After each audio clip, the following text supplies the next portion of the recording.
Hello guys, ଜୟ ଜଗନ୍ନାଥ। ତ ସକାଳୁ ଉଠିକି ଦେଖିପାରୁଥିବେ ଭିଉଡ଼ି, ପୁରା ଆମ ଗାଁର ଭିଉଡ଼ି ମୁଁ ଆପଣଙ୍କୁ ଦେଖାଉଛି।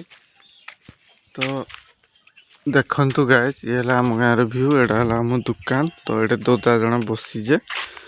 ତ ଏବେ ହେଇଛି ସମୟ ହେଇଛି 5:30। ତ ବର୍ଷା ଦିନର ଭିଉଡ଼ି ଆପଣଙ୍କୁ କେମିତି ଲାଗୁଛି ଆପଣମାନେ କମେଣ୍ଟ ବକ୍ସରେ କମେଣ୍ଟ କରିକି ନିହାତି ଜଣାଇବେ।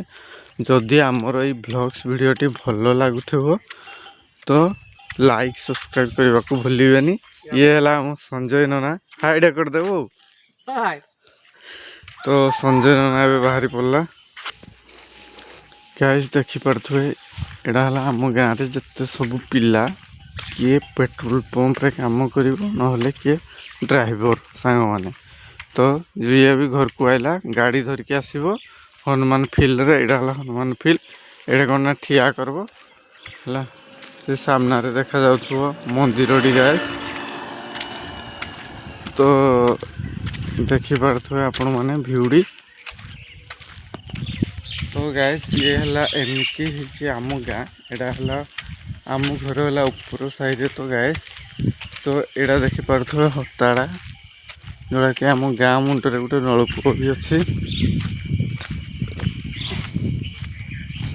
ତା ଭିଉଡ଼ି କେମିତି ଲାଗୁଛି ଆପଣମାନେ ନିହାତି କମେଣ୍ଟ ବକ୍ସରେ କହିବେ ଆଉ। ପୁରା ଗାଁର ଭିଉ। ତ ଗାଁରେ ଯେମିତି ମାଟି ରାସ୍ତା ଅଛି, ସେମିତି ଆମ ଗାଁରେ ବି ମାଟି ରାସ୍ତା ଅଛି। ସେଥିପାଇଁ ଆମେ ଗର୍ବ କରୁଛୁ ସାଙ୍ଗମାନେ। କାହିଁକିନା କୁହ ନା, ଗାଁ ମାଟି ରାସ୍ତାରେ ଚାଲିକି ଯିବାରେ ଯେଉଁ ମଜା ଅଛି, ସେ ମଜା ପିଚୁ ରାସ୍ତାରେ କି ପକ୍କା ରୋଡ଼ରେ ଆସିବନି। ନା କ'ଣ କହୁଛନ୍ତି ସାଙ୍ଗମାନେ? ପୁରା ହରା ଭରା ଘାସ ଦେଖିପାରୁଥିବେ ଭିଉଡ଼ି। ସେଇ ଜାଗାରେ କ'ଣ ଅଛି କହିଲେ ଦେଖି? ସେ ଜାଗାରେ ଗୋଟେ କୁହନ୍ତୁ ନା, ସେ ଜାଗାରେ ଗୋଟେ କୂଅ ଅଛି।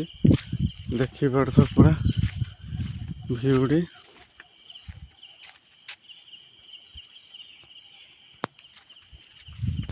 ଗାଇସ୍, ପୁରା ଭିଉଡ଼ି କେମିତି ଲାଗୁଛି କହିବେ?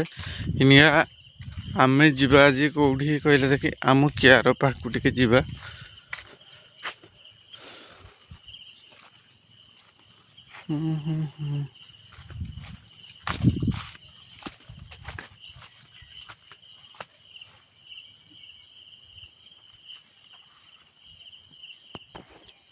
ଦେଖିପାରୁଥିବେ ସାଙ୍ଗମାନେ, ଏଟାର ଭିଉଟା କେମିତି କିଟା ହେଇଛି।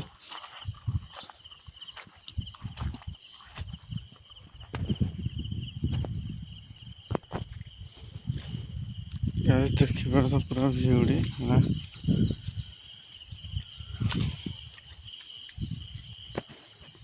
ଏଇ ଜାଗାଟା ହେଲା ଦହୁରୀ ଖାତ ଗାଇସ୍। ସେ ଜାଗାଟା ହେଲା ଦହୁରୀ ଖାତ। ଏବେ ଦବିଗଲାଣି। ଏଠି ଲୋକମାନେ ଆଗ ଗାଧୁଥିଲେ। ତ ଏଇଟା ହେଲା ବୋବାହାର କିଆର, ସେ ଆରପଟଟା ହେଲା ଆମ କିଆର। ତ ସେଠିକି ଟିକେ ଯିବା ନା କ'ଣ କହୁଛନ୍ତି ସାଙ୍ଗମାନେ? ସେଠିକି ଯାଇକି ଏବେ ମୁଁ କ'ଣ କରିବି ନା, ପାଣିଟାକୁ ଟିକେ ଛାଡ଼ିଦେବି। ପାଣିଟା ଛାଡ଼ିଦେଲେ କ'ଣ ହେବ କହିଲେ ଦେଖି? ନା, ଏଗୁଡ଼ାକ ସବୁ ମଇ ଦିଆଯିବ, ବୁଝିଲ ନା? ପାଣି ତ କିଆରେ ହାଲକା ଅଛି, ଲାଗୁଛି ବୋଧେ ପାଣି ଛଡ଼ା ହେଇଛି ନା କ'ଣ? ହଁ, ପାଣି ତ ଛଡ଼ା ହେଇଛି।